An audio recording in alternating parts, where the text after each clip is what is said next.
آزاد کشمیر انتخابات کا تیسرا مرحلہ 4 نشستوں پر ووٹنگ غیر حتمی اور غیر سرکاری نتائج کے مطابق LA-14 میں سابق وزیراعظم سردار عتیق احمد خان کو یقینی شکست کا سامنا ہے۔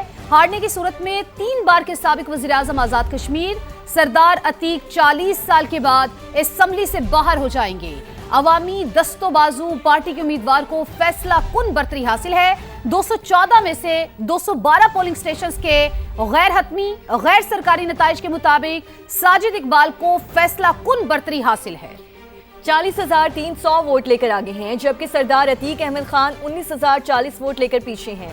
دیگر تینوں نشستوں پر پاکستان پیپلز پارٹی کو برتری حاصل ہے۔ LA-15 باغ میں پیپلز پارٹی کے امیدوار سردار ضیاء القمر 16,640 ووٹ لے کر آگے ہیں، جبکہ نون لیگ کے مشتاق منہاس 14,772 ووٹ کے ساتھ دوسرے نمبر پر موجود۔ LA-16 کی بات کریں تو LA-16 میں بھی پیپلز پارٹی کا پلڑا بھاری ہے۔ یہاں قمر الزمان 12,516 ووٹ لے کر آگے دکھائی دیتے ہیں، جبکہ نون لیگ کے امیدوار سردار میر اکبر خان کو اب تک 11,613 ووٹ پڑے ہیں اور وہ دوسرے نمبر پر ہیں۔ LA-17 حویلی میں بھی پیپلز پارٹی کے فیصل راٹھور 29,431 ووٹ لے کر آگے ہیں، جبکہ نون لیگ کے محسن عزیز 27,319 ووٹس کے ساتھ دوسرے نمبر پر موجود۔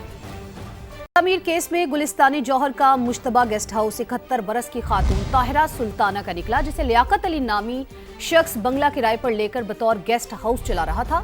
بنگلے کو رواں سال ہی کرائے پر دیا گیا۔ کرایہ نامہ پولیس ریکارڈ میں بھی موجود ہے۔ کرایہ نامے پر عاصم اور جام علی کے بطور گواہ دستخط بھی موجود ہیں۔ بنگلے کی مالکن کے شوہر 2008 میں لیبر ڈائریکٹر کے عہدے سے ریٹائرڈ ہوئے۔ رضا میر کی لاش اسی گیسٹ ہاؤس سے تقریباً 500 میٹر کے فاصلے سے ملی تھی۔ میر رضا کے لواحقین کا نئی تحقیقاتی ٹیم کی تشکیل کا خیر مقدم۔ وکیل نے بتایا کہ اگر نئی تحقیقاتی ٹیم ناکام ہوئی تو عدالت سے رجوع کریں گے۔ جبران ناصر کا DNA اور دیگر فورنزک نمونوں کے لیب نہ پہنچنے کی اطلاعات پر تشویش کا اظہار۔ واضح کیا کہ فورنزک نمونوں کے تحفظ میں غفلت ثابت ہوئی تو سنگین نتائج برآمد ہو سکتے ہیں۔ سوشل میڈیا پر کردار کشی، سینئر وزیر سندھ شرجیل میمن اور ان کے صاحبزادے کی شکایت پر NCCI نے کارروائی شروع کر دی ہے۔ شکایت کو انکوائری نمبر لگا دیا گیا ہے۔ اتھارٹی کی جانب سے سروس پرووائیڈرز کو 500 اکاؤنٹس کی تفصیلات فراہمی کے لیے خطوط بھی ارسال کیے جائیں گے۔ اکاؤنٹس آپریٹ کرنے والے افراد اور جگہوں کا تعین بھی NCCI تحقیقات کا حصہ ہوگا۔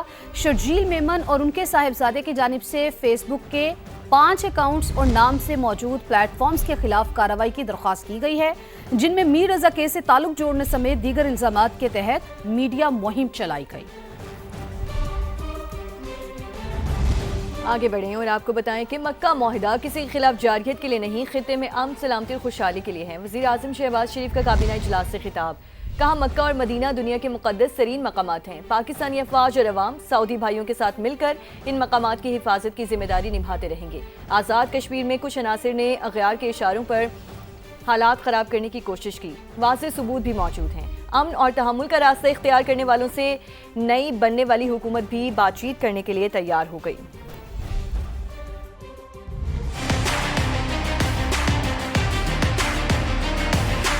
سعودی عرب، پاکستان اور ترکی کے درمیان دفاعی معاہدہ سائن کیا گیا، جس کا مقصد خطے میں امن، ترقی اور خوشحالی کو فروغ دیا جائے۔ اس کا مقصد قطعاً یہ نہیں کہ کوئی ایگریشن ہو، نہ صرف ان 3 ممالک کے درمیان بلکہ پوری مسلم امہ کے لیے یہ انتہائی باعث تقویت ہے۔ پچھلے سال پاکستان اور سعودی عرب کا ایک دفاعی معاہدہ ہوا تھا۔ پاکستان کے عوام اور افواج کو اللہ تعالیٰ نے عزت بخشی تھی کہ وہ سعودی آرم فورسز کے ساتھ مل کر مکہ المکرمہ، مدینہ المنورہ کی حفاظت کی ذمہ داری ہمیشہ نبھاتے رہے۔